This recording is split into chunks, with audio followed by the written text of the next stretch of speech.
Alors bonsoir, bienvenue au Lexcopoléo. Nous avons le plaisir d'accueillir Hervé et Lisa ce soir, qui sont des habitués de la librairie. Nous sommes en famille. Nous avons déjà présenté ici deux livres d'Hervé, l'édition grecque de la fin de Smyrne et Smyrne dans la guerre. Ce soir, nous allons présenter un livre dont il a assuré l'édition, un livre édité en Turquie, donc par un éditeur arménien. Et nous allons découvrir tous ensemble ce dont il en est. Voilà. Hervé est lecteur au département d'études turques à l'université d'Athènes, ECPA, l'université capodicienne d'Athènes. Lisa est écrivain. Elle a écrit Les Cerbères de l'Aube. Voilà. Donc, merci beaucoup, Hervé. Et vous, Lisa. C'est moi qui vais commencer. C'est bon ? Oui, c'est bon. Alors donc, nous allons présenter ce soir donc des mémoires. Hein. Ce n'est pas un journal, ce n'est pas un roman, ce sont des mémoires de Zaven Biberian, qui est un écrivain arménien, dont Hervé a déjà traduit 2 romans. Ce livre s'appelle donc « Car vivre, c'était se battre et faire l'amour ». Et ce titre a été tiré d'une phrase qui est dans les mémoires de Zaven Biberian.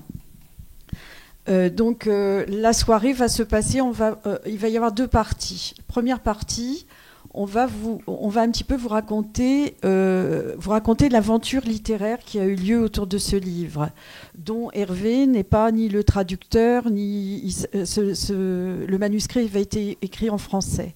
Mais tout autour de ce manuscrit, il y a eu vraiment une aventure littéraire. Et ensuite, en deuxième partie, on vous parlera du livre lui-même, ce qu'il contient. Alors déjà, il faut savoir que Hervé donc, a joué surtout un rôle de défricheur d'une œuvre originale. Il vous racontera plus en détail que moi ce qui s'est passé. Hervé a découvert donc ce manuscrit. Il a dû faire un travail vraiment extrêmement délicat et un travail minutieux, presque comme une fourmi, puisqu'il a fallu qu'il saisisse 800 pages, ensuite qu'il les annote, qu'il les corrige, qu'il rédige une préface. Et c'est lui ensuite qui s'est chargé de l'édition, dans une maison d'édition arménienne, puisque Zaven Biberian était arménien, qui est à Istanbul. On a même été chercher le livre à Istanbul, ça c'était la fin de l'histoire. Donc vous allez voir un petit peu toute cette aventure, c'est-à-dire le rôle qu'a eu Hervé dans le fait que là, c'est pas du tout une traduction, puisque Zaven Biberian, aussi curieusement que ça puisse paraître, a écrit ce texte en français, puisqu'il parlait l'arménien, le turc, le français, hein, c'est ça. Ensuite, donc, en deuxième partie, nous verrons donc ces mémoires qui commencent par l'enfance de Biberian. Et une grosse partie de l'ouvrage est consacrée à sa vie de soldat, ou plutôt on va dire à sa survie de soldat, entre 1941 et 1945 en Turquie. À savoir, donc là, comme Hervé est historien, il vous parlera aussi de cette époque, à savoir qu'à cette époque-là, tous citoyens turcs qui étaient non musulmans étaient enrôlés par l'armée, sans toutefois porter les armes, mais ils étaient employés à des travaux de construction qui faisaient un petit peu davantage penser à des travaux forcés plutôt qu'à des travaux d'intérêt général, hein, on va dire. Alors effectivement, dans ses mémoires, pour essayer, je pense, de survivre, Zaven Biberian écrivait un petit journal tous les jours avec les moyens du bord sur ce qu'il vivait. Donc il a dû effectivement, comme tous ses congénères, hein, tous les gens qui étaient soldats à cette époque dans ces mêmes conditions, il devait survivre à la maladie, au froid, aux parasites, à la faim, enfin bon, que des choses extrêmement joyeuses. En plus ça durait quasi éternellement, enfin 4 ans par exemple pour Biberian. Évidemment il en est revenu malade physiquement. Mentalement, ça aussi, Hervé vous en parlera. Effectivement, on sent dans ses mémoires qu'à la fin, il a quand même des obsessions. Enfin, tout ça peut se comprendre hein, par rapport à tout ce qu'il a vécu. À savoir aussi que cette période vécue par les Arméniens, mais aussi par les Grecs et les Juifs, hein, s'est passé après le génocide arménien de 1915 et après la grande catastrophe de 1922. Donc on pouvait se dire, bon, avec tout ce qui s'était passé, peut-être les choses vont s'arrêter pour les chrétiens, les chrétiens et les juifs de Turquie. Eh bien non, il y avait encore effectivement cette conscription obligatoire et qui n'était pas d'une grande douceur. Ensuite, dans la dernière partie du livre, a été consacrée à sa vie, et à son obsession et à son opiniâtreté pour devenir journaliste. Zaven Biberian avait cette rage d'écrire qui l'a certainement sauvé lorsqu'il était soldat, mais qui effectivement après pouvait tourner à une espèce d'obsession un peu bizarre quand même. Et puis nous, pour illustrer tout ça, nous conclurons avec quelques petits extraits justement des mémoires, avec une partie dans l'enfance, une ou deux parties sur la condition de soldat, et la dernière partie sur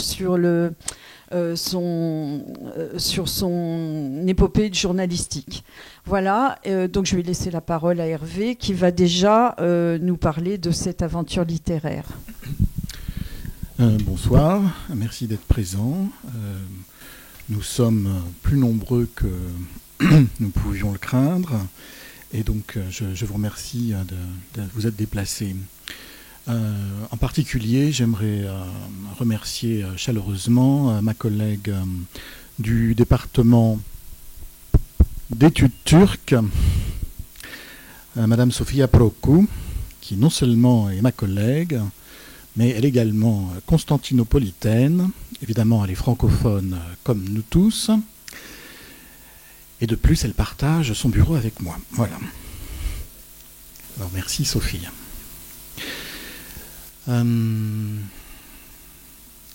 Bien, Zaven Biberian, et comment j'en arrive à m'occuper d'un auteur arménien de Turquie, un auteur contemporain, puisqu'il naît en 1921, et il est mort relativement jeune en 1984. Alors, je n'avais pas de prédisposition particulière pour m'intéresser aux Arméniens, sinon que les Arméniens sont relativement nombreux en France. On ne sait pas combien, puisqu'il n'y a pas de statistiques ethniques dans notre pays, pour de très bonnes raisons, idéologiques, à mon avis. Bon, il se trouve que dans ma vie privée, je me suis marié à une Arménienne qui avait comme particularité d'être arménophone, puisque ce n'est pas le cas de la majeure partie des Arméniens de France, elle-même étant née en Allemagne de parents qui avaient émigré du nord de la Syrie, d'une ville dont on parle pas mal ces dernières années, puisqu'il s'agissait d'Alep. Évidemment, ses grands-parents étaient nés dans le sud de la Turquie actuelle, entre Mouche, Adıyaman, Urfa. Donc la vie m'a offert l'opportunité d'entrer dans ce monde, mais comme vous le savez sûrement vous-même, nous n'embrassons pas toutes les opportunités qui nous sont offertes et parfois nous ne faisons rien des petites invitations potentielles que nous adresse l'existence. Eh bien, cette fois-ci, je ne sais pas pourquoi, mais enfin, moi, je suis entré dans ce monde avec grand plaisir. Il faut dire que mon ancienne belle famille était extrêmement chaleureuse et très enveloppante, et vraisemblablement, ça me convenait à ce moment-là. Alors, ils avaient comme langue véhiculaire l'arménien occidental, c'est-à-dire l'arménien qui a été codifié au XIXe siècle à Constantinople et qui était enseigné et parlé par tous les Arméniens de Turquie, de l'Empire ottoman. Et vous comprenez que c'est aujourd'hui pratiquement une langue morte, en tout cas en grand danger selon l'UNESCO. Mais j'ai eu la chance, eh bien moi, de l'apprendre comme une langue vivante. Alors ça, c'est quelque chose Voilà. Je trouve que c'est un petit miracle, en tout cas à mon échelle. Et c'est beaucoup d'investissement personnel. J'ai pris relativement peu de cours. Et j'ai travaillé seul avec les méthodes qui existent, notamment des méthodes qui ont été écrites par un monsieur qui s'appelle Harutun Kürtcan, qui est un homme très lettré venant de Beyrouth et qui, pour des raisons diverses et variées, vit aujourd'hui à Athènes. Donc voilà comment j'accède, moi, au monde arménien. Et alors, parce que je suis moi, je m'intéresse à la littérature et aussi à ce que font les gens dans cette langue, au-delà de faire la cuisine et d'être sympa parfois entre eux dans des réunions qui ressemblent sûrement aux réunions de famille grecques, évidemment. Eh bien, il y a beaucoup de choses qui ont été écrites et éventuellement, il y a encore des choses qui continuent à être écrites, même dans cette langue qui est en mauvaise posture du point de vue du nombre de locuteurs. Et je finis par entendre parler du Crépuscule des fourmis, qui est donc le chef-d'œuvre sûrement littéraire de Zaven Biberian. Et donc, je passe à un stade supérieur de maniement de l'arménien, puisque je me confronte à une écriture contemporaine, une écriture romanesque, qui m'enchante. Alors là, c'est absolument... c'est au-delà du mariage et de la belle famille, c'est aucun doute là-dessus. C'est drôle, c'est triste aussi, c'est autoréflexif, c'est extrêmement cultivé, c'est extrêmement écrit. C'est un homme qui est capable aussi, qui s'intéressait beaucoup à sa ville, et notamment aux Grecs. Donc, par exemple, dans le Crépuscule des fourmis, vous avez un dialogue en grec, évidemment écrit avec les caractères arméniens, mais il était capable de mettre en scène un dialogue en grec, et notamment sur un point de langue, puisque ils ont un échange, enfin, le héros, le personnage principal a un échange avec sa maîtresse sur un mot qu'il dit de façon incorrecte selon la jeune femme. Donc c'est quelqu'un qui avait une grande curiosité pour le monde qui l'entourait. Et d'ailleurs, c'est quelque chose qui, avec la lecture de ses mémoires, va être confirmé. C'est quelqu'un, quand il passe 6 mois en Bulgarie, évidemment, il apprend rapidement dans le train l'alphabet cyrillique. Évidemment, il va apprendre, je ne sais pas, une centaine de mots en bulgare.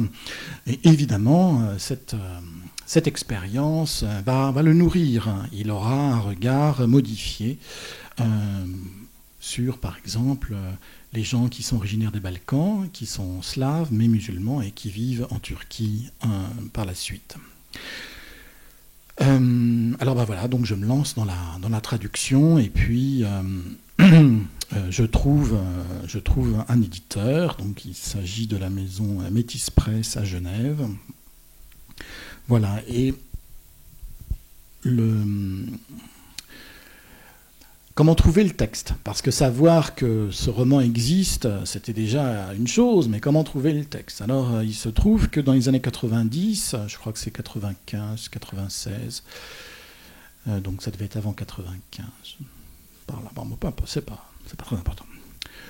Je sais que cette maison d'édition Aras existe, je sais que ce sont des Arméniens de Turquie qui ont refondé, pour la première fois fondé une maison d'édition commerciale, hein. C'est une maison qui a pour but de vendre des livres, et ce n'est pas du tout une institution communautaire. Et puis, je trouve leur adresse, et puis je vais les voir, hein, c'est la meilleure façon de faire. Et je suis enchanté, parce que je trouve des gens, d'abord, qui parlent très bien l'arménien. Alors ça me... Quelle que soit la langue, je préfère, quoi. Vous avez vraiment des gens qui ont été élevés dans cette langue. Ils sont relativement sympathiques au départ, et puis je vois qu'ils travaillent, qu'ils font du travail sérieux. Voilà, donc ça m'enchante. Et puis nous sympathisons. Évidemment, ils trouvent sûrement que leur client français à l'arménien différent du leur, forcément... est un peu étrange, mais enfin, ils finissent plus ou moins par m'adopter. Et Zaven Biberian, tu t'intéresses à Zaven Biberian, eh ben écoute, voilà. Ah, ça t'intéresse le crépuscule des fourmis, ah ben voilà. Tiens, tu vas chez tel phototipio, tel copy shop, comme on dit en français, et puis tu repars avec les textes, voilà. Parallèlement à mon petit intérêt personnel, eux-mêmes avaient le projet de faire des rééditions des 3 livres que Zaven Biberian, je crois que je me trompe, des 4 livres que Zaven Biberian avait publiés de son vivant. Donc ils ont leur cheminement à eux, et j'ai le mien aussi, et c'est en parallèle, et à chaque fois qu'ils republient un roman avec des méthodes modernes, eh bien j'ai le droit évidemment au texte tel qu'il le réédite. Donc, un coup de pouce important de ces gens, la famille Thomasian notamment, qui fondent dans les années 90 à Istanbul leur maison d'édition qui s'appelle Aras. Alors, Aras, c'est le nom turc de la rivière Arax, donc R-O-L en arménien, qui fait la frontière entre l'Arménie actuelle et la Turquie actuelle. Donc ils sont sur la frontière et ils aimeraient bien contribuer à quelques passages de frontières. Alors évidemment, je les aime beaucoup aujourd'hui, c'est certain. Je les admire aussi beaucoup. Et grâce à eux, également, je rencontre... je n'ai pas le temps de rencontrer... Donc, Zaven Biberian meurt en 84, donc c'est bien avant moi. Malheureusement, je n'ai pas pu le connaître. Sa femme est morte relativement récemment. Mais les dernières années, je sais qu'elle avait perdu la raison. Alors, malheureusement, je ne peux pas la rencontrer. Mais ils ont une fille, voilà. Donc, je rencontre la fille, qui est une dame qui a à peu près 8 ans de plus que moi. Et donc, elle aborde tout doucement la soixantaine. Et elle est plutôt gentille avec moi. On sympathise un peu, en tout cas, et puis elle m'invite chez elle, je rencontre la famille, les descendants de Biberian, et Tilda finit par me dire, parce que bon, c'est toujours un peu ce qu'on espère quand on entre dans la famille d'un écrivain qui a relativement peu publié des œuvres majeures, mais relativement peu de son vivant. On espère qu'il y a des manuscrits à droite, à gauche. Eh bien, elle me dit, j'ai un tas de feuillets manuscrits, donc le tas, c'est à peu près 800 A4, donc je ne l'ai pas apporté ce soir, parce que c'est trop lourd, voilà, tout simplement. Et je ne lis pas le français. Alors, ce que je voudrais, voilà, puisqu'on a parlé de la langue française et le fait que ce soit éventuellement étonnant qu'il ait écrit en français, il faut imaginer le Proche-Orient relativement francophone, beaucoup plus francophone qu'aujourd'hui. Et donc, il est relativement normal que des gens instruits écrivent en français. Seulement lui le fait relativement tard, et puis comme ça n'a pas été publié de son vivant, c'est un texte inédit. Donc on a vraiment quelqu'un qui est entièrement local, hein. Il n'y a pas plus constantinopolitain, stambouliote que Zaven Biberian, mais il est aussi francophone comme nous, c'en est même parfois déroutant. Ce sont des choses qu'on peut vivre encore parfois, sûrement à Beyrouth. J'ai aussi fait cette expérience à Alep, quelquefois, chez les Maronites, par exemple. C'est saisissant parce que vous avez des gens qui ont l'air extrêmement arabes, ou qui sont... Peut-être que tous les Libanais ne seraient pas enchantés par ce que je viens de dire, mais qui sont tout à fait dans leur pays et qui parlent aussi bien que nous, et qu'on ne peut pas imaginer corriger. C'est tout à fait saisissant. Et aussi, j'ai eu cette expérience en Égypte. Alors, j'ai pris ces 3 exemples, mais bon, c'est la même chose en Turquie, parce que ce sont des pays qui n'ont pas été, ou qui ont été relativement peu, sous domination française. Si vous comptez le nombre d'années où la France a été présente en Syrie et au Liban, c'est quand même très peu de choses par rapport à l'Algérie. Et donc, pour l'Égypte, c'est pas du tout le cas. Enfin, une petite campagne de Bonaparte, mais bon, c'est pas une domination culturelle forte. Et bien pourtant, la langue française était véhiculaire et tout à fait importante. Alors pourquoi j'insiste autant ? C'est pour dire combien le monde dans lequel nous vivons aujourd'hui est différent de celui dans lequel Biberian évolue encore. Et pour dire que cet exemple de famille qui perd une langue en route, certes, Tilda parle très bien l'arménien et elle parle très bien turc, mais le français est resté à la porte. Le français a été perdu à sa génération et à la génération de ses enfants à elle, des jeunes femmes qui ont une toute petite trentaine d'années.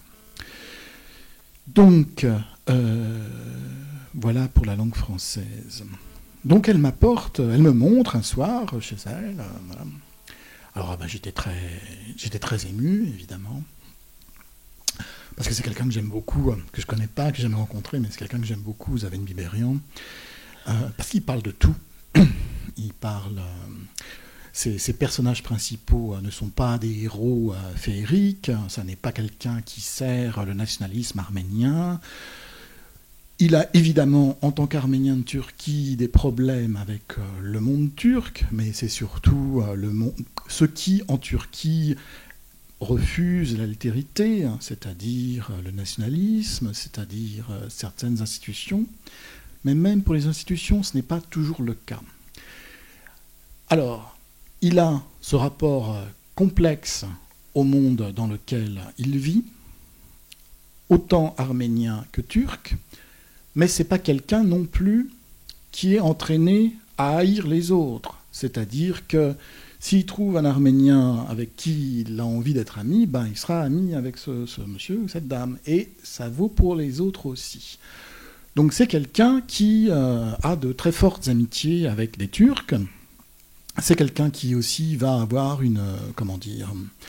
un parcours d'activiste, de militant politique à gauche, bien sûr, avec des Turcs. C'est quelqu'un qui s'exprimait très bien en turc. On apprend aussi pourquoi, dans les mémoires, une partie de sa formation, la fin, a lieu dans un cadre institutionnel turc. C'est quelqu'un qui a une formation qui est inachevée. On peut considérer que c'est quelqu'un qui est en partie autodidacte. Mais néanmoins, il a une formation solide en arménien dans une école primaire arménienne. Puis, il va au lycée Saint-Joseph des Jésuites sur la côte asiatique d'Istanbul.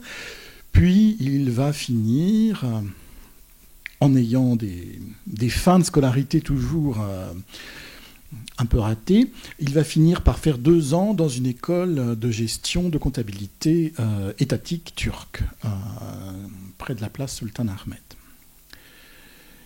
Donc c'est quelqu'un qui n'est pas uniquement dans l'idéalisation ou des frères français ou de l'école arménienne ou de l'école turque. Il sait ce que c'est, il les a vécus. Voilà. Donc, et il y va. Et il trouve toujours, alors, même dans les situations les pires, comme par exemple son service militaire, très peu militaire, c'est quelqu'un qui fait son miel, peut-être même inconsciemment. C'est quelqu'un qui est suffisamment intelligent et sain pour faire son miel de toutes les expériences. Alors ça, c'est quelque chose que je trouve extrêmement touchant et admirable, pas du tout donné à tout le monde. Voilà. Alors là, je pense que je vous en ai dit beaucoup déjà. Ce soir, j'aimerais que ce soit pas un cours universitaire, qu'on passe éventuellement à la lecture si je n'ai pas oublié de choses importantes. Dans les choses importantes, j'aurais voulu quand même que tu reprécises, justement, puisque une grosse partie des mémoires est consacrée à la vie militaire de Zaverian, le contexte historique en quelques mots, parce que c'est quand même important. Pour finir sur le manuscrit, finalement, Tilda me dit, avant que tu partes, parce que je ne vais jamais des mois à Istanbul, j'y vais quelques jours, mais il faut y aller. Pour les gens qui s'intéressent à la Turquie, ça ne suffit pas d'aller en cours pour apprendre de façon abstraite. Ça ne suffit pas de connaître la Turquie en bibliothèque, éventuellement, il faut y aller, ou par Internet. Il faut absolument y aller, même si c'est pour quelques jours. Tilda me dit, avant que tu partes, avec ma fille, je photocopie tout.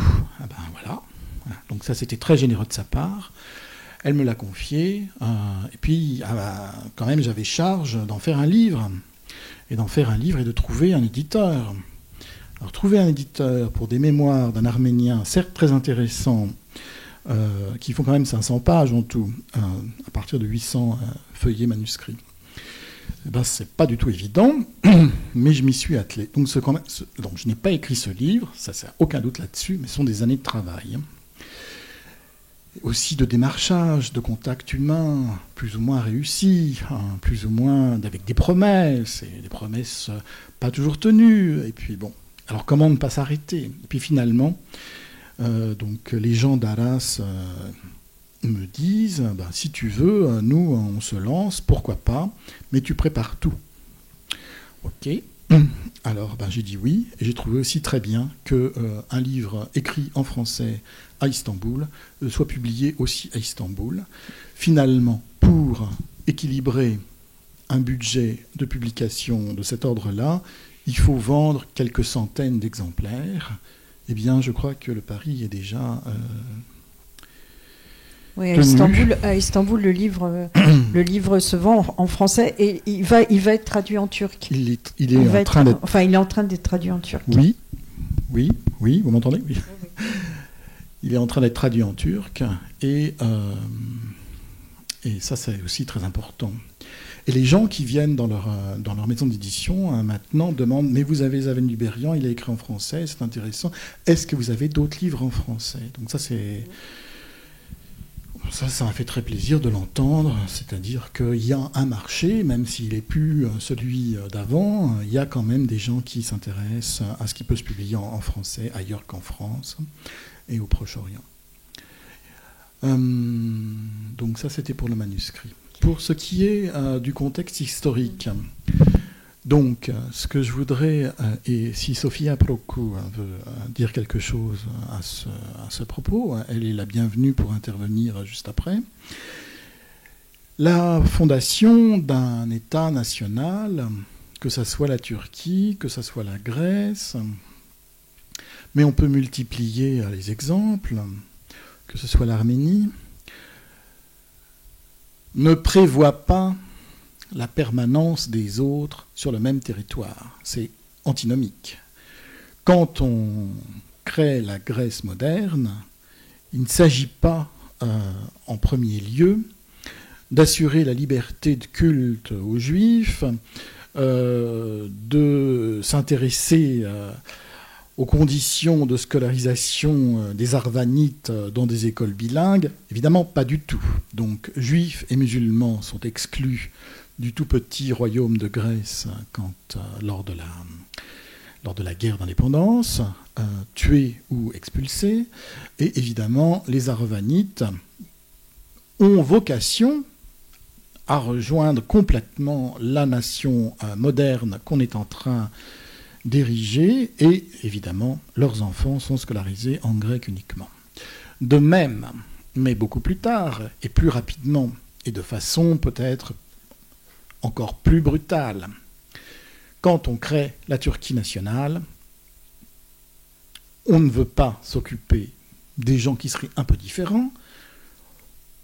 Les prédécesseurs, le comité Union et Progrès, a relativement nettoyé le paysage, puisqu'il n'y a plus d'Arméniens. Les Grecs, ou plus exactement les Grecs orthodoxes, ont été échangés obligatoirement avec les musulmans des Balkans, notamment de Grèce. Donc les choses ont déjà été bien simplifiées. Le traité de Lausanne, qui est extrêmement favorable à la Turquie contemporaine, impose quand même l'existence de 3 minorités religieuses officielles. Alors ils ont fait avec. Mais évidemment, c'est contre l'idée même d'État-nation, et on va tout faire pour se débarrasser de ces 3 minorités.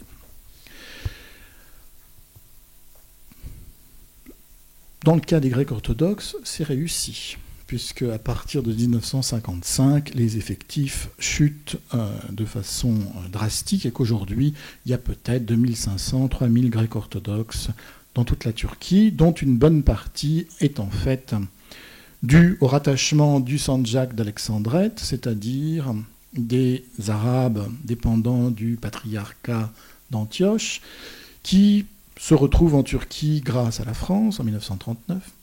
Et donc aujourd'hui, ces gens se retrouvent souvent à Istanbul, et vous avez une bonne partie des élèves des écoles grecques orthodoxes qui subsistent à Istanbul, qui ont pour étudiants, pour élèves, des petits arabes, des petits arabophones. Voilà. À la grande joie des bonnes familles grecques orthodoxes de Constantinople, comme vous pouvez l'imaginer. Dans le cas des Juifs, donc hormis un passage un petit peu mouvementé en 1934, hormis la vanille fiscale de 1942, le Varlık Vergisi, qui touche tous les non-musulmans, donc un impôt sur la fortune qui va ruiner le père de Biberian, pendant que lui sera en train de servir le pays. Hormis également donc cette conscription qui touche les jeunes hommes, mais pas uniquement les tout jeunes, puisque 20 classes d'âge sont mobilisées, 20 classes d'âge des non-musulmans, de tous les non-musulmans, donc, doivent être sous les drapeaux pour des travaux qui s'apparentent à des travaux forcés. Donc, pour les Juifs, le scénario est moins voyant, mais on passe de 70 000 à peu près Juifs en Turquie dans les années 20, 26, 27, à aujourd'hui 16 000. Donc vous voyez, c'est discret, mais c'est aussi très efficace. Et pour les Arméniens, alors c'est un grand chapitre, peut-être 100 000 Arméniens à Istanbul au début des années 20, et aujourd'hui peut-être 60 000. Donc en Turquie, il y a des statistiques selon les origines, sauf que depuis un certain temps, elles ne sont plus publiées. Donc l'État sait mieux, mais le public ne le sait pas. Donc le grand spécialiste de ces choses-là, c'est Fouad Dündar, dont un livre consacré au recensement a été traduit en grec et a été publié chez Info Gnomon. Myonotites, ça s'appelle. Myonotites Turquia, c'est quelque chose comme ça. Bon. Donc les Arméniens sont aussi très peu nombreux, ou beaucoup moins nombreux qu'avant. Et voilà le cadre général. Bien sûr, les États-nations, avant la vague du discours politiquement correct et, à mon avis, quelque peu hypocrite du multiculturalisme, n'avaient pas pour vocation de conserver leur minorité. Voilà, je ne sais pas si Sofia Proco veut dire quelque chose ou si elle trouve que, ma foi, ça peut aller.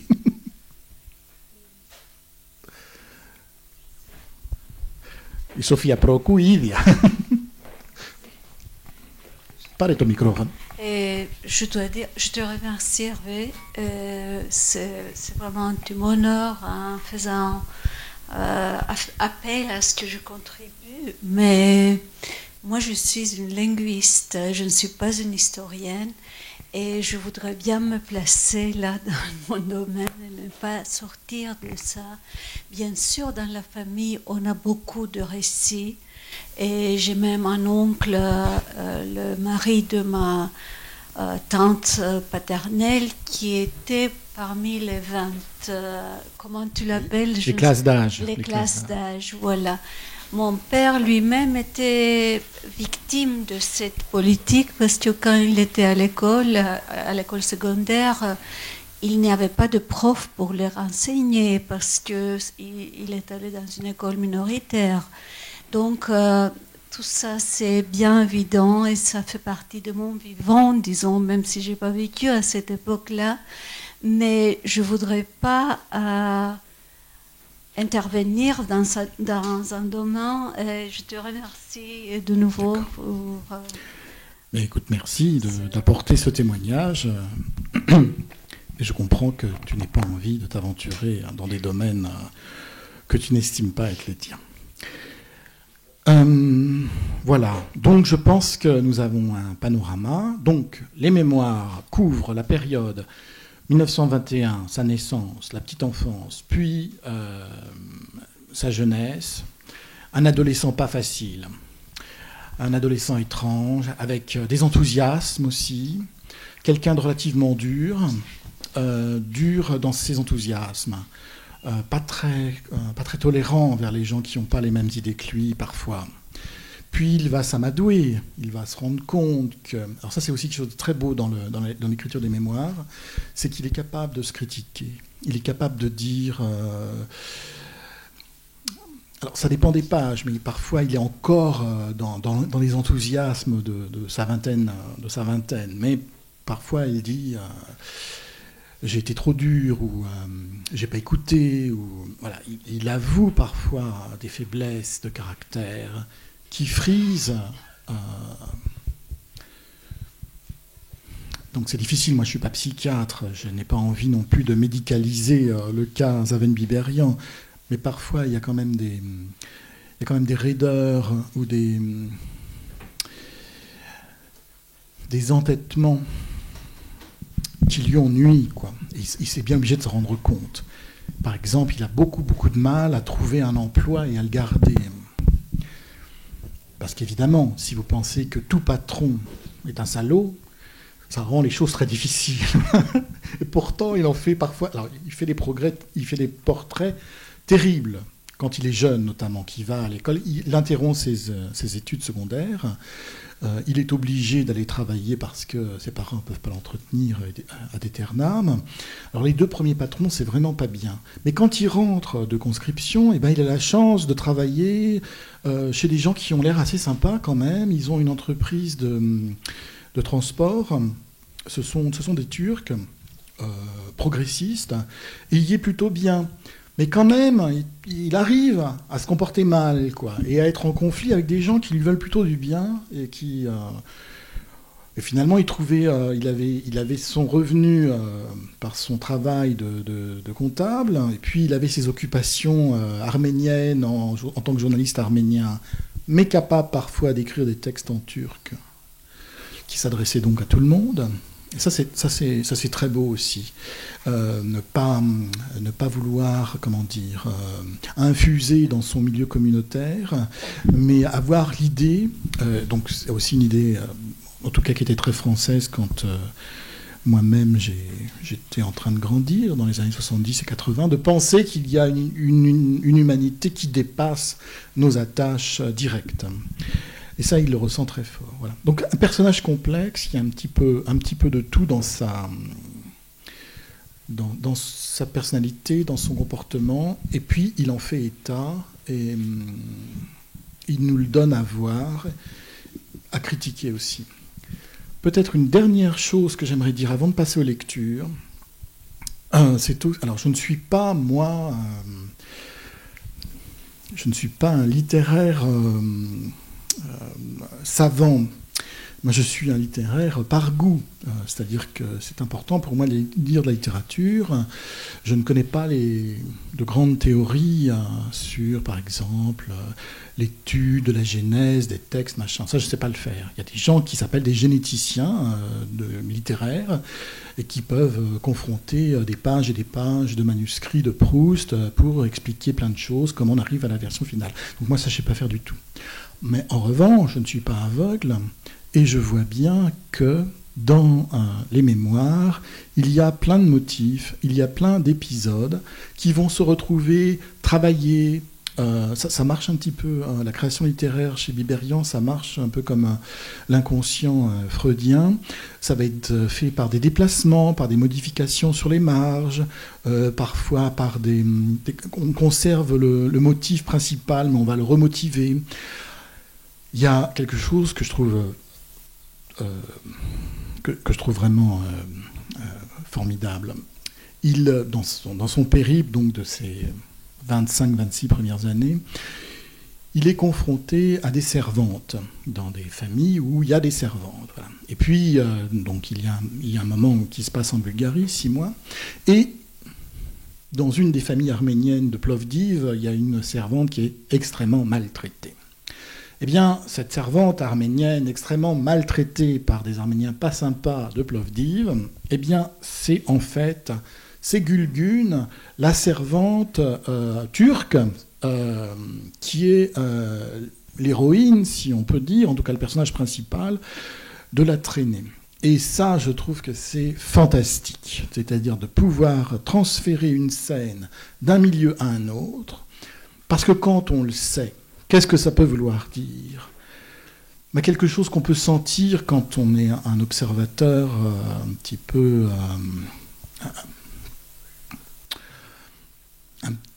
qui combat en tout cas ses préjugés, c'est que les structures familiales et les structures sociales, même quand on change de religion, ne seront peut-être pas les mêmes, mais elles vont se ressembler très très fortement. C'est-à-dire qu'une famille autoritaire, petite bourgeoise, certes arménienne à Plovdiv, eh bien elle ressemble à une famille turque, petite bourgeoise et autoritaire, à Moda, dans les années 50. Elles se ressemblent comme des sœurs, ces deux familles. Voilà. Ça, je trouve que c'est très fort. Et donc, vous comprenez bien que dans la partie arménienne de ma vie, je n'ai pas été entraîné à adorer les Turcs, de façon générale.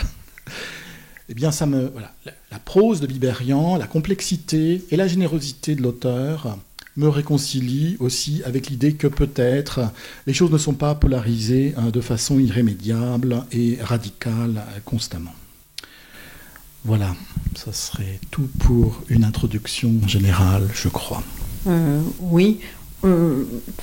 Dans la lecture que tu fais de la personnalité de Zaven Biberian, moi, je mettrais un petit bémol en disant que son entêtement, son opiniâtreté est sans doute c'est aussi sa capacité énorme, et ça on le voit en lisant les mémoires, à survivre à des situations, parce que je ne sais pas s'il y a eu des statistiques, mais vu les bons traitements qui étaient donnés aux soldats non musulmans par l'armée turque, on se dit qu'il y a dû avoir des pertes quand même, alors qu'ils ne se battaient pas, qu'ils n'étaient pas armés. Mais vu les conditions de vie qui étaient totalement concentrationnaires, que ces gens-là ont dû supporter, il fallait quand même un sacré entêtement pour continuer à vivre. Et ça, par contre, c'est un des aspects de Biberian que j'aime beaucoup. Et je voudrais dire avant aussi qu'on aborde les lectures, que... Donc Hervé a fait un travail très très minutieux sur le manuscrit de Biberian, mais qu'il a sciemment laissé des mots, parce que certes c'était pas sa langue, comme il vous l'a expliqué, c'était pas la langue natale, le français n'était pas la langue natale de Biberian. Il le parlait extrêmement bien, mais effectivement il y avait des mots qui peut-être s'employaient à Istanbul, des mots de français, j'entends, qui s'employaient peut-être à Istanbul, qui étaient un petit peu des choses comme on peut rencontrer, je sais pas moi, chez les pieds noirs, qui peuvent avoir des expressions à eux, etc., etc. Donc il y a notamment dans le premier extrait que nous allons lire, on a hésité d'ailleurs sur ce mot, est-ce qu'il faut, est-ce que c'est le bon mot, et en fin de compte, Hervé a pris le choix de laisser dans le mot tel que Biberian l'avait écrit, même si si parfois ce sont des mots que nous n'employons pas dans notre quotidien actuel. Voilà, je voulais aussi préciser ce travail où effectivement, en lisant les mémoires, vous pouvez vous dire mais pourquoi il y a... Tiens, ce mot-là, qu'est-ce que c'est ? Mais voilà, Hervé a voulu aussi laisser des choses, comme on dirait vulgairement, dans leur jus, quoi. Le français de Biberian. Par rapport à la langue de Biberian, donc c'est un français assez agréable, très vivant. C'est aussi un français qui accueille, qui se fait l'écho de la présence du turc, de l'arménien, du grec, voire du bulgare, voire du russe. Biberian est quelqu'un d'ouvert, c'est pas du tout un puriste. Voilà. Alors néanmoins, pour les lecteurs qui n'ont pas envie d'apprendre le russe pour comprendre les quelques vers de russe qu'il peut y avoir, des vers de chansons qu'il peut y avoir dans Biberian, j'ai fait un lexique, un glossaire à la fin du volume. Voilà. Bien. Écoutez, je crois que... Donc, on va vous présenter quelques extraits, puis on aimerait vous donner la parole. Et puis, si vous avez des réactions, j'en serais heureux. Voilà. Le premier extrait, donc, c'est un extrait pendant l'enfance, hein, c'est ça. Voilà. Alors, on a pris quelques extraits à différentes parties des mémoires, puisqu'effectivement, c'est sur X années et ça démarre à l'enfance.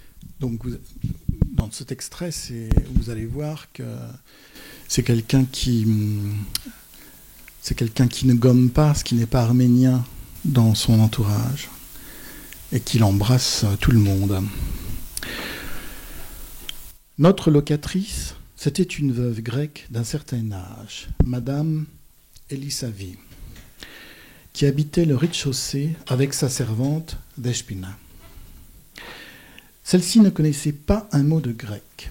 Elle était karamandle, ainsi que sa maîtresse d'ailleurs. Elles vivaient ensemble comme deux sœurs. Je crois que c'est là que j'ai puisé ma première idée de ce que c'est qu'une servante.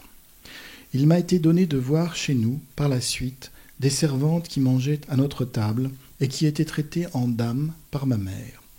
C'est probablement pourquoi je n'ai jamais supporté qu'on maltraite les domestiques ou même qu'on les fasse manger à la cuisine comme des chiens. La bonne veuve m'adorait, je crois. Elle supportait tous mes caprices, m'invitait à chaque instant dans sa chambre, me gavait de toutes sortes de fruits et de friandises. De la gelée de coin, des raisins et des mûres sèches, des noix, des noisettes, etc. J'y allais souvent en cachette, car ma mère me défendait d'importuner la bonne dame et la servante. J'aimais bien Despina, à ma façon. Je prenais un grand plaisir à la taquiner. Je me rappelle qu'un jour, je suis allé la trouver pour lui montrer mon image. Un animal, je ne sais plus lequel, qui lui ressemblait singulièrement. C'est que la pauvre Despina était aussi laide que l'on pourrait s'imaginer, avec des moustaches et des poils au menton, tout comme l'animal de l'image. Et Despina, au lieu de se fâcher, avait rigolé avec moi, tandis que maman changeait de couleur et ne savait que faire pour formuler des excuses. Il arrivait qu'on laissât Despina causer à sa guise, exposer sa philosophie de la vie. Elle ne manquait pas, comme tout bon provincial qui se respecte, de persifler ceux d'Istanbul. Je n'ai jamais oublié sa philosophie de l'argent. Vous, les gens d'Istanbul, disait-elle avec mépris, vous n'en gardez point d'argent. Vous dépensez. Nous, on le garde, l'argent. Mais, répondait ma mère, à quoi ça sert, Despina, si vous ne le dépensez pas? Et Despina de plaindre ma mère. Nous ne dépensons pas, mais nous savons que nous en avons de l'argent. Voilà, je ne sais pas si vous avez des amis arméniens issus des rescapés de 1915. Enfin, généralement, en tout cas les premières générations, dirons-nous publiquement, font très très attention à leur argent. Donc, il ne s'agit pas du tout de dépenser. Donc, ce que je veux dire avec cette remarque, c'est que le monde de Biberian est un peu en décalage par rapport à ce qu'on peut saisir du monde arménien survivant. Ce sont des Stambouliotes qui ont l'habitude de mener grand train. ça c'est relativement rare. Voilà. Et donc d'où la réaction de cette Karamanlı, donc de cette femme de Cappadoce, ou en tout cas originaire de Cappadoce, qui trouve que les stambouliotes exagèrent vraiment. Ensuite, nous allons passer donc dans la partie des mémoires qui commence à parler donc de la conscription. Donc c'est la vie de soldat qui commence pour Bébérian. La caserne était une solide bâtisse édifiée par l'armée russe au cours de la Première Guerre mondiale. Tout d'ailleurs provenait des Russes, jusqu'aux pelles et pioches dont nous nous servions. Pas de lit, pas d'oreiller, mais des rangées en bois. On avait les os cassés après une nuit passée sur ces planches à large fente, mais du moins, c'était au-dessus du sol, et ça valait mieux que les dalles de pierre. À chaque heure du jour, on pouvait voir un morceau de nuage venir paresseusement s'asseoir dans la cour de la caserne. Cependant, on n'avait pas le temps de savourer le pittoresque des alentours. Dès le second jour, ça se gâtait déjà. On nous amena porter du sable à une construction de messe qui était déjà commencée bien avant notre arrivée. On nous distribua des sacs aux uns, des pelles aux autres. J'eus une pelle pour mon compte. C'était moins pénible. Ceux qui maniaient la pelle devaient la remplir je ne sais combien de fois et la vider dans le sac. Ce n'était pas exagéré, mais le sable était tout trempé. Ce qui faisait que, même rempli au quart, le sac pesait excessivement lourd. Et l'on voyait bien que les gars qui s'en chargeaient avaient peine à marcher, d'autant plus que l'eau s'égouttait sur leur dos et trempait leur uniforme. Cela faisait peine à voir, ça me révolta. Pour rester fidèle à moi-même, plus que pour faire du bien à mes camarades, pour ne pas avoir obéi passivement et plié sous la servitude, je me crus obligé de ne remplir la pelle qu'à demi chaque fois que je la plongeais dans le tas de sable. Mais ça ne dura pas longtemps. Je sentis sur mon épaule quelques coups de cravache. Je me retournai et je vis le visage convulsé de haine du sous-officier qui surveillait le travail. Il ne me battit pas. Il m'insulta entre ses dents serrées, me traita de gaour et de traître à la patrie, parce que j'avais ménagé mes compagnons d'infortune. C'est fou comme il croyait qu'un gaour doit se soumettre à tout, et qu'on a le droit de faire tout ce qu'on veut à un gaour. Bref, il fit donner ma pelle à un autre, qui, soit dit en passant, s'attacha de son mieux à prouver son zèle, et moi, je dus porter du sable trempé sur le dos. Ce soir-là, je notais dans mon carnet le 14 octobre 1941, travaux forcés continus. Ma faiblesse physique m'importune beaucoup. La nourriture est immangeable. Question ethnique soulevée par le sergent d'une manière cynique. Arménophobie sourde. Je n'oubliais jamais cette réponse d'A à ma question. Que ferez-vous quand je serai parti ? Je prierai pour vous. Elle pleurait alors, la tête enfouie dans mon épaule. Nous étions sous l'arbre à Kambaka. Je savais qu'elle n'était pas croyante. Quelle émotion a-t-il fallu pour qu'elle laisse échapper cette exclamation spontanée dont elle n'eut point honte ensuite ? Les souvenirs du passé étaient mon seul soutien. Je me plaisais à évoquer 1000 petites choses, et avec un attendrissement qui contrastait avec le cynisme affecté dont j'avais coutume d'enduire les choses sentimentales. Le 17 octobre 1941, sévices insupportables aux travaux forcés. Voilà, c'est, je pense, assez indicatif aussi de sa psychologie. Il se révolte, ça le révolte, il ne peut pas supporter, il ne veut pas plier, il veut être solidaire, ils n'ont quand même pas tous les droits, bon, on est quand même en République. Voilà, donc il se révolte, et puis le pauvre, il en est à porter des sacs de sable tout trempés, et on lui prend sa pelle, voilà. Le troisième... C'est toujours les conditions à l'armée. Et ça se passe toujours en 1941. Page 180. Oui, voilà. Alors c'est très rapide.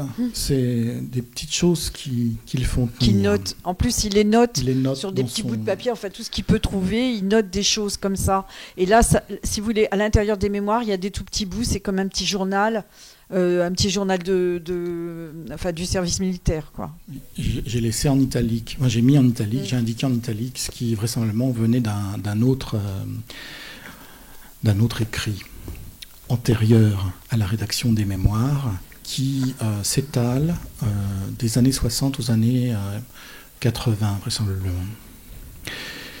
4 novembre 1941. Arrivé hier soir, 9h, Gümüşhane. Au bout de 6 heures de voyage en camion dans les montagnes. Couché sous des tentes sans lit, sans couverture. Froid rigoureux, vent glacial, conditions lamentables des soldats. Impossible vivre sans argent. Lettre, retard. Puis à la même date, à 3 heures, après minuit. Je n'ai pas fermé l'œil un instant depuis que je me suis couché.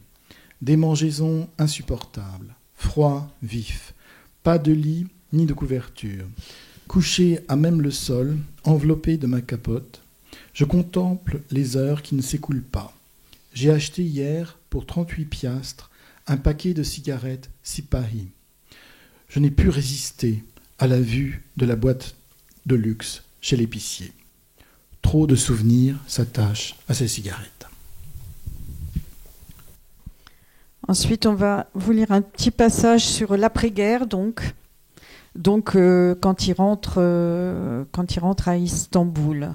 Et il fait un peu le bilan, il va faire le bilan un peu de ce qui lui est arrivé pendant plus de 4 années.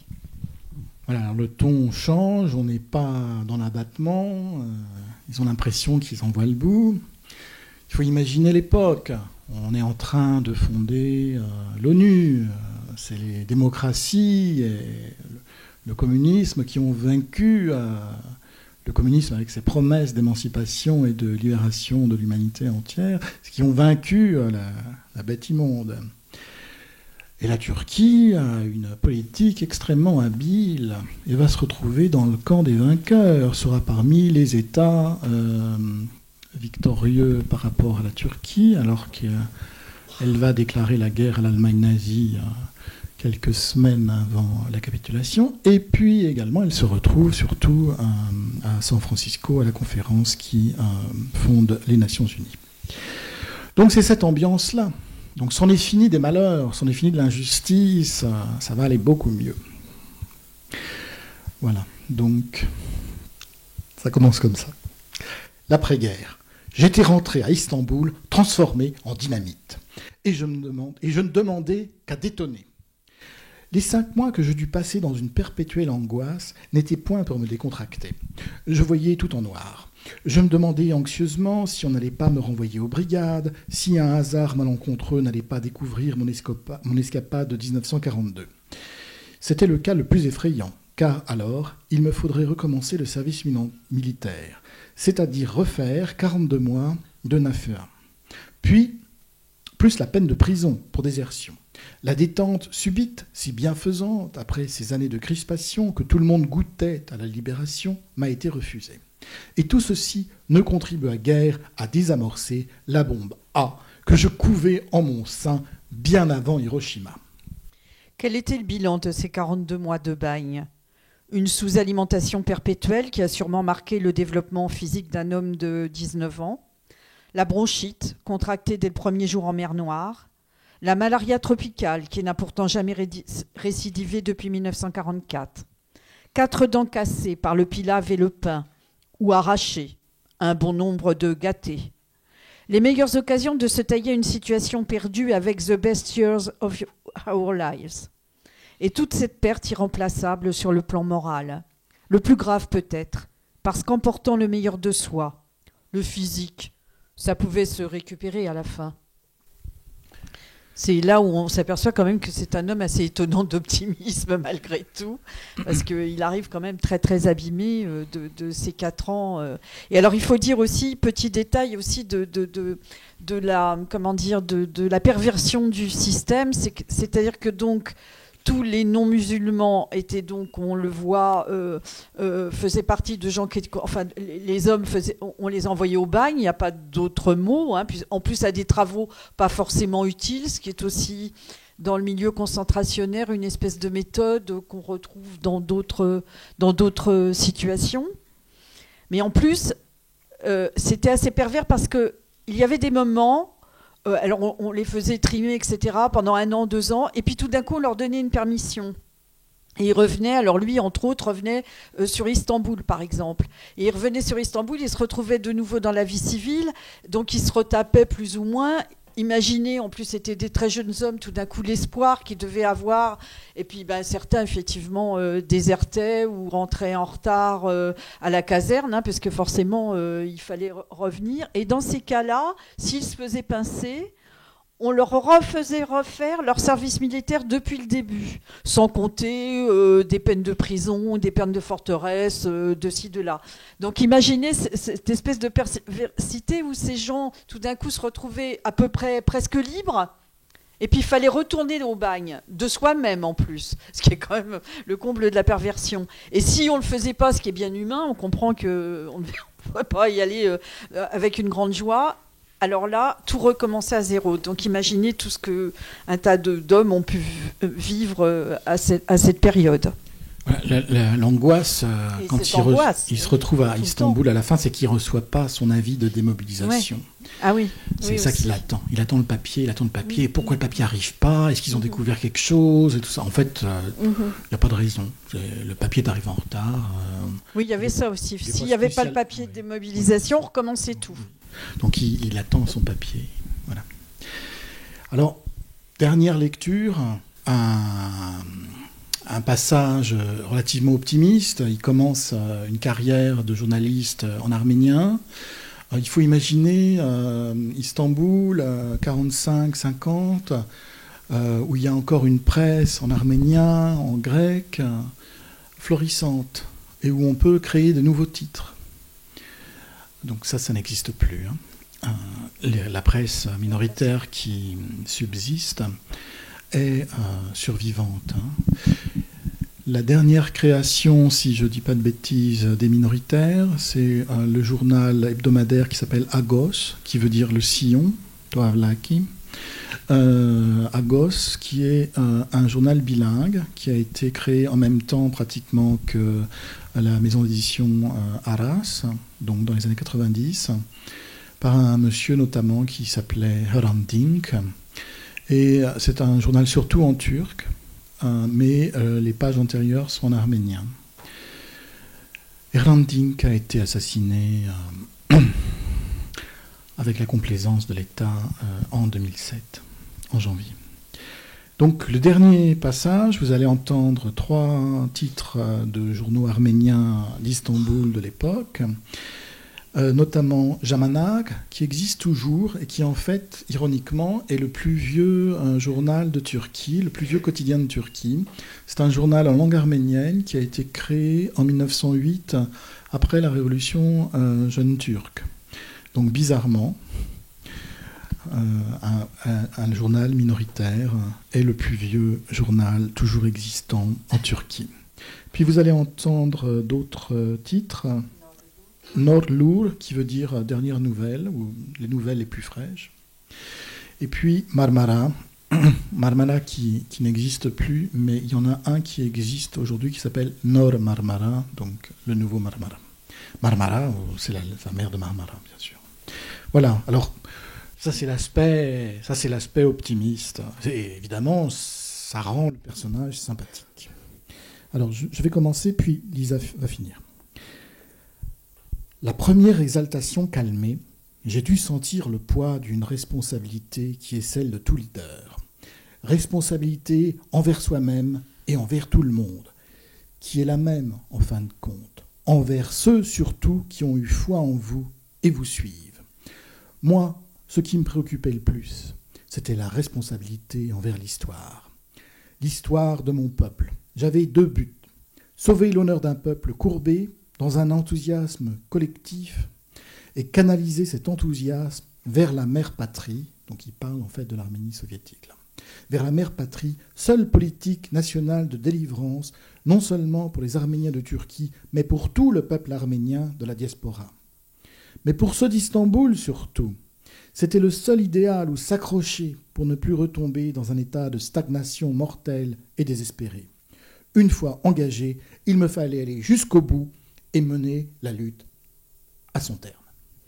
Le plus grand péril, c'était l'usure du temps. Je savais bien que ça allait se calmer, avec peut-être même un contre-coup provoqué par la menace latente qui guette tout soulèvement d'opprimés. Le jour viendrait, ou peut-être mes articles ne suffiraient plus à faire lire le Nord lourd, ou peut-être Togishian récupérerait son journal. Alors c'était maintenant ou jamais le moment d'avoir un quotidien comme j'en voulais, différent du Jamanak et du Marmara, qui n'étaient tous deux que des boutiques. Ça avait été au démarrage inespéré. Nord-Lourd vendait 4000 exemplaires, fait sans précédent. Tous les 3 jours, Toshik touchait 200-250 livres turcs, revenus de vente de chaque numéro. Mais bien qu'encore inexpérimenté dans la presse, j'en savais assez pour penser que la concurrence avec les quotidiens ne pouvait se faire qu'au moyen d'un quotidien, du moins en ce qui concernait la presse d'Istanbul. Il fallait absolument que le Nord-Lourd devînt un journal quotidien à son tour, pour qu'il pût entrer dans chaque foyer en tant que journal d'information. Et il fallait que cela fût fait tout de suite. Donc ça, ce sont les impatiences du journal, enfin de sa période journalistique. Voilà. Voilà, donc c'est un peu ce que nous avons prévu de vous présenter. Il y a des choses qui ressemblent beaucoup à l'histoire des Grecs d'Istanbul. Je peux comprendre aussi que pour des Français de France, ce genre de situation soit étrange et inattendu. Voilà, donc si vous voulez avoir l'occasion de réagir et de nous solliciter, vous êtes les bienvenus. Comment il a fini sa vie ? Ça, c'est une excellente question. D'abord, il était malade. Il fumait comme un fou. On ne me dit pas exactement de quoi il est mort. Il a été complètement ostracisé par la communauté arménienne d'Istanbul. Il ne trouvait pas à s'employer, ni dans les journaux, ni dans les écoles. C'est un milieu extrêmement dur. Sur la couverture, donc la couverture, c'est pas moi du tout qui l'ai faite, c'est les gens d'Istanbul, c'est les gens d'Arras, la maison d'édition. Sur la couverture, vous le voyez, dans les années 60-70, il y a un projet de traduction de l'encyclopédie Larousse en turc. Donc là, il est en pleine forme, il a un revenu stable, et il travaille à la traduction des articles et à compléter les articles ou à les modifier pour le public turc. Voilà. C'est quelqu'un qui a été très maltraité par sa communauté. C'était quelqu'un de difficile, mais il a été extrêmement maltraité. Je sais qu'il en était à faire des marchés et à vendre des poupées qu'il fabriquait avec sa femme. Nous parlons, je ne l'ai peut-être pas dit suffisamment, mais je suis pudique parce que je l'aime bien. Il s'agit évidemment d'un des meilleurs écrivains arméniens dans cette langue, arménien occidental, du XXe siècle. Voilà.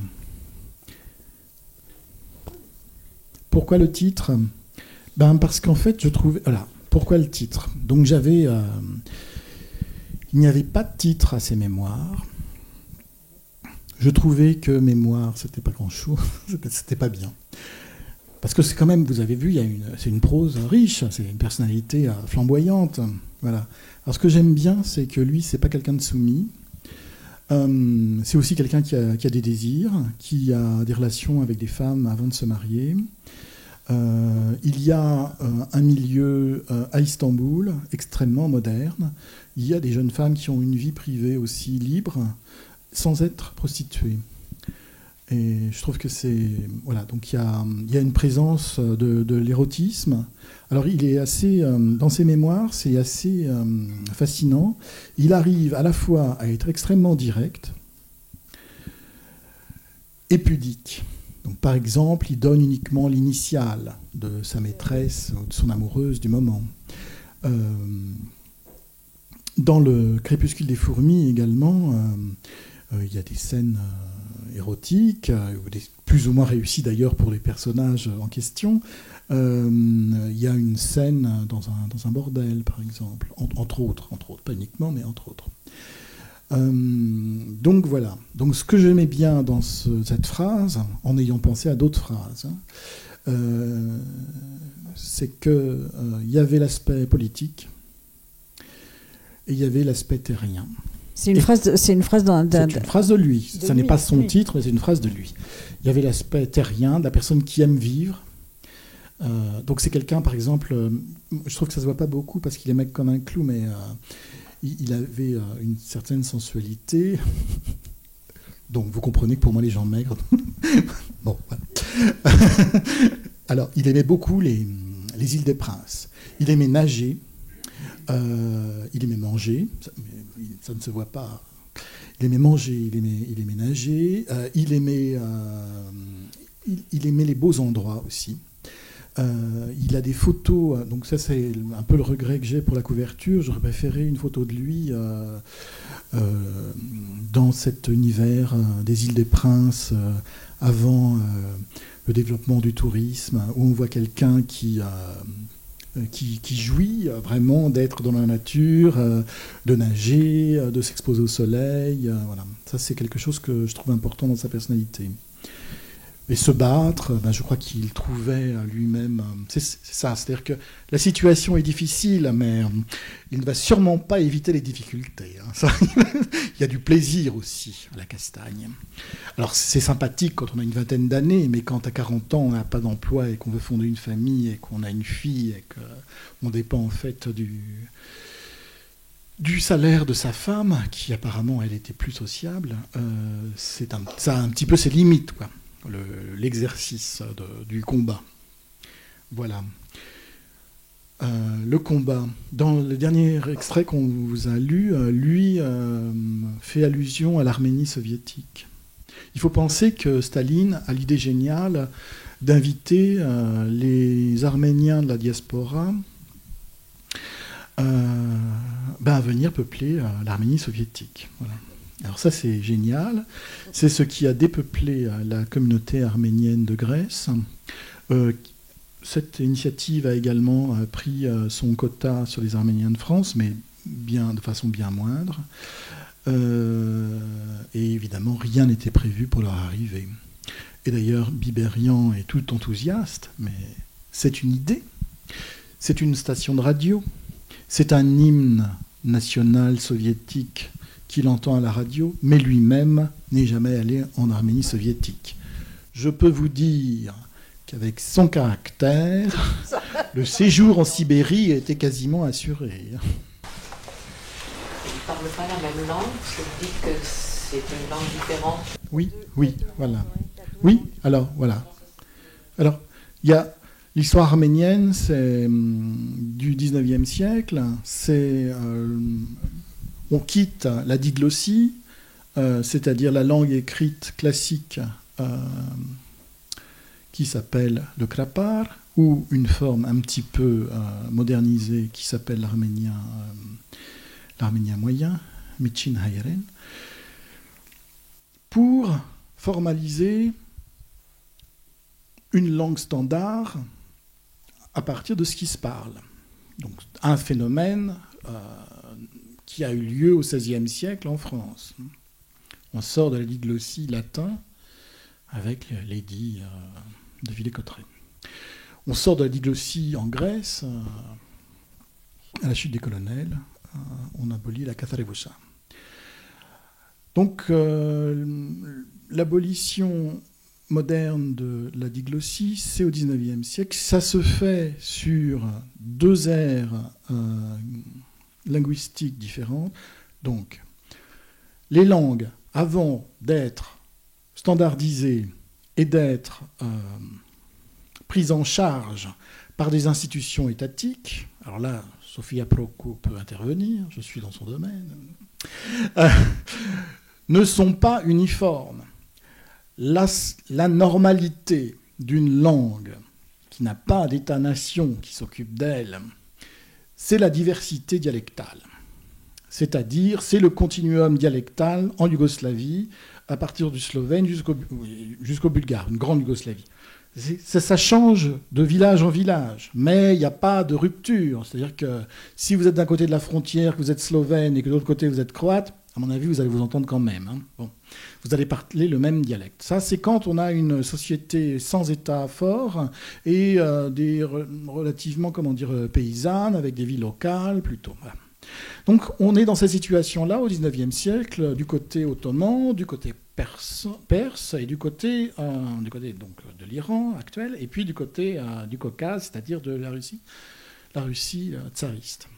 Deux centres importants de vie urbaine avec une bourgeoisie commerçante, une bourgeoisie pré-capitaliste, vont émerger. Je suis désolé d'en rajouter encore une couche sur la complexité, c'est Tiflis, l'actuel Tbilissi, où l'élite est arménienne, le maire de Tiflis est pendant des dizaines d'années un Arménien, et Constantinople, qui n'est pas non plus en Arménie, comme vous le savez.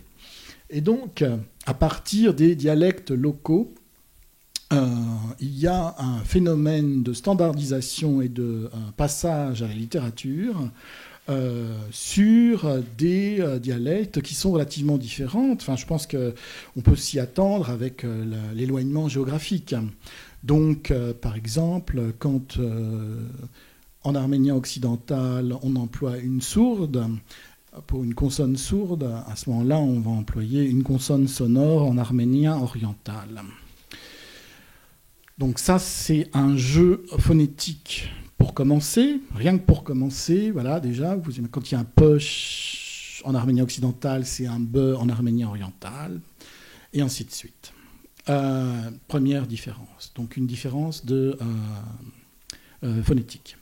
Deuxième différence, c'est que le système verbal, alors le vocabulaire, on va dire globalement c'est le même, mais évidemment, même pour le vocabulaire standard, c'est pas exactement le même mot pour dire cuillère. Il y en a qui disent stekal, donc ça c'est ce qui me viendrait à l'esprit normalement, et les autres diront guddal. Voilà. Alors ils inversent les deux consonnes et puis ils changent leur prononciation. Enfin, ils changent leur prononciation. Leur prononciation est différente. Voilà, donc des petites différences de vocabulaire, et puis le système verbal ne suit pas les mêmes paradigmes de conjugaison. C'est-à-dire que la particule qui signifie le présent pour l'arménien occidental est une particule qui signifie le futur en oriental, et ainsi de suite. Voilà. Donc il y a des différences. Au premier contact, quand vous n'êtes pas très savant, c'est assez déroutant. Ça n'est pas non plus insurmontable. Mais par exemple, une grand-mère arménophone d'Alep, la première fois qu'elle entend de l'arménien oriental venant d'Arménie soviétique ou post-soviétique, elle ne reconnaît pas forcément que ce soit de l'arménien. Mais à la 10e fois, en sachant qu'elle doit comprendre et en ayant entendu 10 fois, elle va s'adapter. Mais la première fois, c'est un peu déroutant. Voilà, donc il y a une différence. C'est un peu le même écart que un peu, de façon analogue, c'est la même chose qu'entre le grec standard et le grec pontique. Alors l'évangile n'a pas été écrit en arménien, nous sommes d'accord. Très chrétien, oui. D'accord. Donc nous sommes d'accord. Oui. Donc nous sommes d'accord que ce n'a pas été écrit en arménien, n'est-ce pas? Donc ça a été traduit. Donc la traduction est très importante. Eh bien, la traduction, la première qui a été faite, c'est en arménien classique. C'est donc une langue sûrement, donc une langue de lettrés.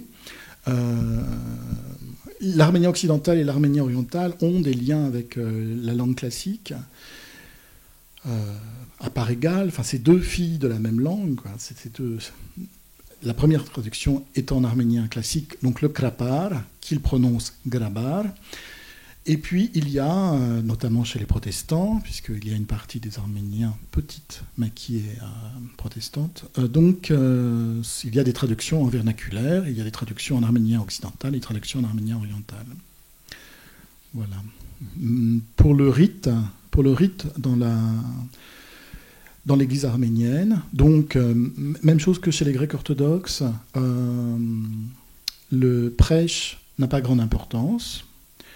Alors là, mon ami, le père Georges Kanakis, peut intervenir. Je trouve donc, avec mes petits yeux d'occidental, que le prêche n'est pas très important, n'est pas très soigné, souvent même. Ce qui est important, c'est le rituel, c'est la liturgie. C'est un peu donc des choses qu'on répète, qui sont relativement figées depuis très longtemps par les fondateurs du dogme chrétien, les pères de l'Église, et les traducteurs ou leurs équivalents en arménien de l'époque. Donc le krapar, même si les gens ne le prononcent pas tout à fait de la même façon selon l'endroit où on se trouve, c'est le krapar qui sert, donc, qui est langue liturgique. Puis quand on passe aux prêches, comme en Grèce, on passe à la langue vernaculaire, donc démotiki pour la Grèce, et puis arménien, celui qui est parlé à l'endroit où on se trouve. Voilà, j'espère avoir répondu à votre question. Ce qui est aussi fascinant dans l'arménien de Zaven Biberian, c'est qu'il peut, mais à bon escient, comme un être, comme un homme moderne contemporain, il peut utiliser de l'arménien classique s'il y a une procession qui passe dans la rue, s'il y a un chant dans la famille, voilà, des choses comme ça. Et en fait, c'est à la fois quelqu'un d'extrêmement moderne et apparemment même sur la fin de sa vie qui était de plus en plus conscient de la profondeur historique de l'héritage arménien.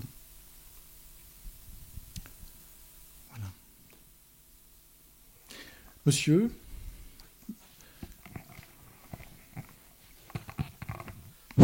Je m'appelle Apamian Aïk, je suis d'origine arménienne. Et je vous connais d'ailleurs.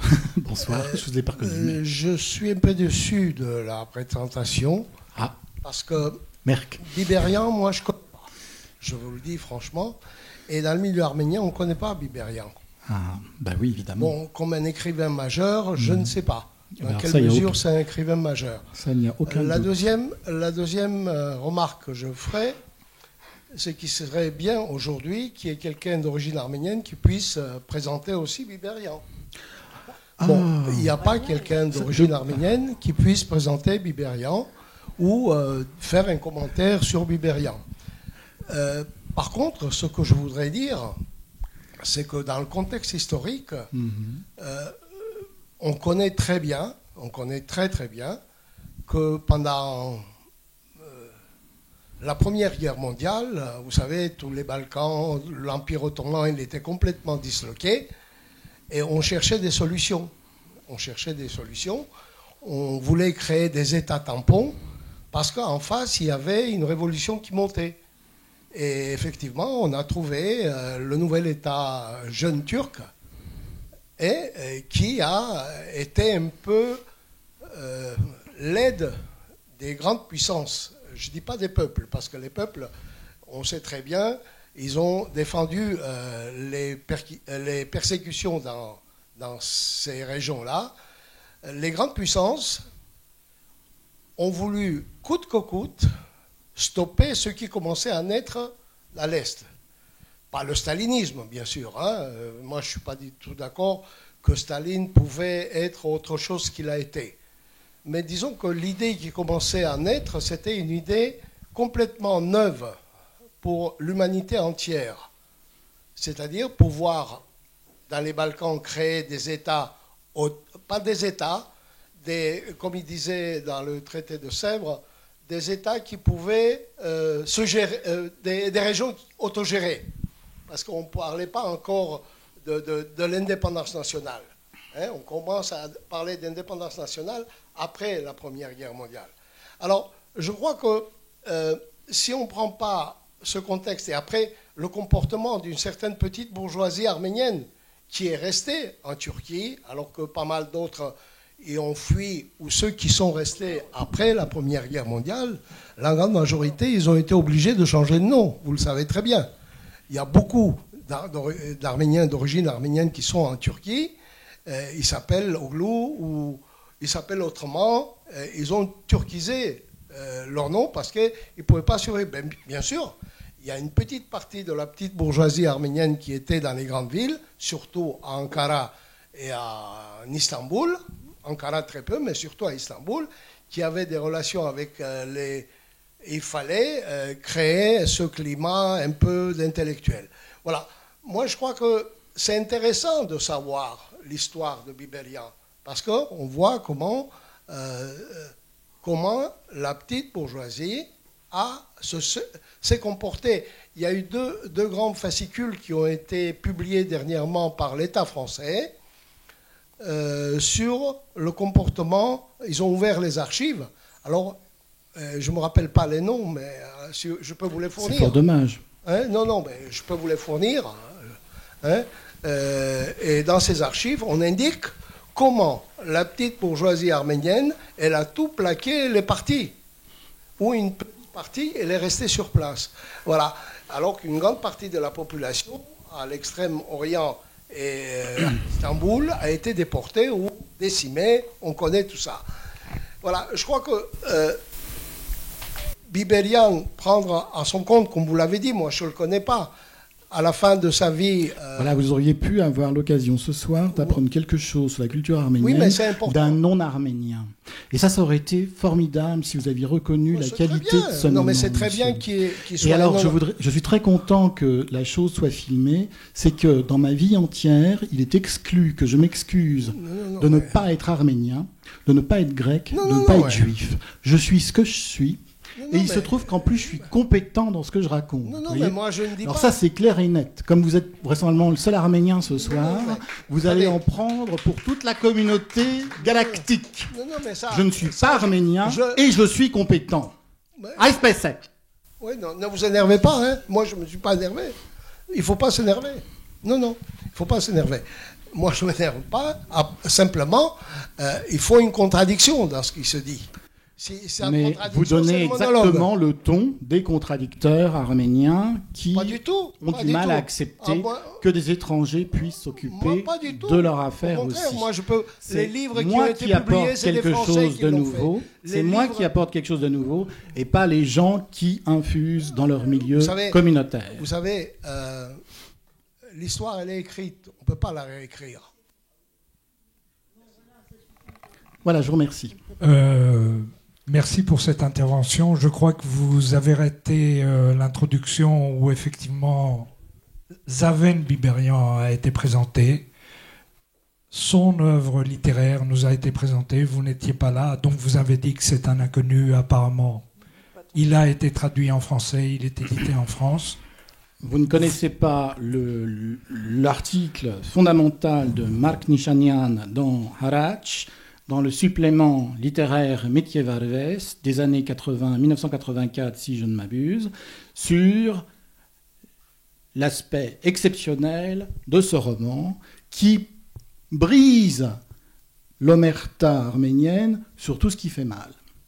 Les Arméniens, c'est que des héros, ils sont que mariés joyeusement et ils ont plein d'enfants, et l'histoire est très méchante avec elle. Eh bien non, il y a des choses qui sont plus compliquées et différentes et beaucoup plus intéressantes que l'idéologie fabriquée par les milieux arméniens communautaires. Et après tout, permettez-moi...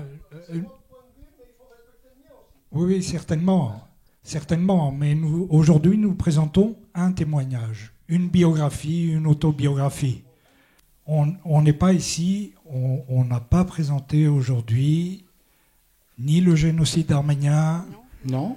D'ailleurs, Biberian avait une très forte conscience, mais ça n'est pas le sujet. Ce n'était pas le sujet. Mais néanmoins, merci pour votre intervention. Mais pour conclure aussi, disons aussi qu'en littérature, un auteur majeur n'est pas forcément un auteur connu de tout le monde. Des auteurs peuvent être majeurs parce qu'il y a un intérêt. C'est tout. Ça n'est pas la première fois que... Et là, je parle de littérature. Je ne parle pas d'Arménie, de Grèce. Je parle de littérature. La littérature arménienne, il doit connaître Baronian. Oui. Alors pourquoi aurais-je dû parler de Baronian ? Et alors, dois-je parler de ces gens-là obligatoirement quand je fais une présentation de Zaven Biberian ? Non, vous êtes en train de nous proposer un catalogue des grandes icônes, des grandes figures. Mais ça, il suffit d'aller dans n'importe quel club arménien et vous aurez ces choses-là qui vous seront plaquées dessus obligatoirement.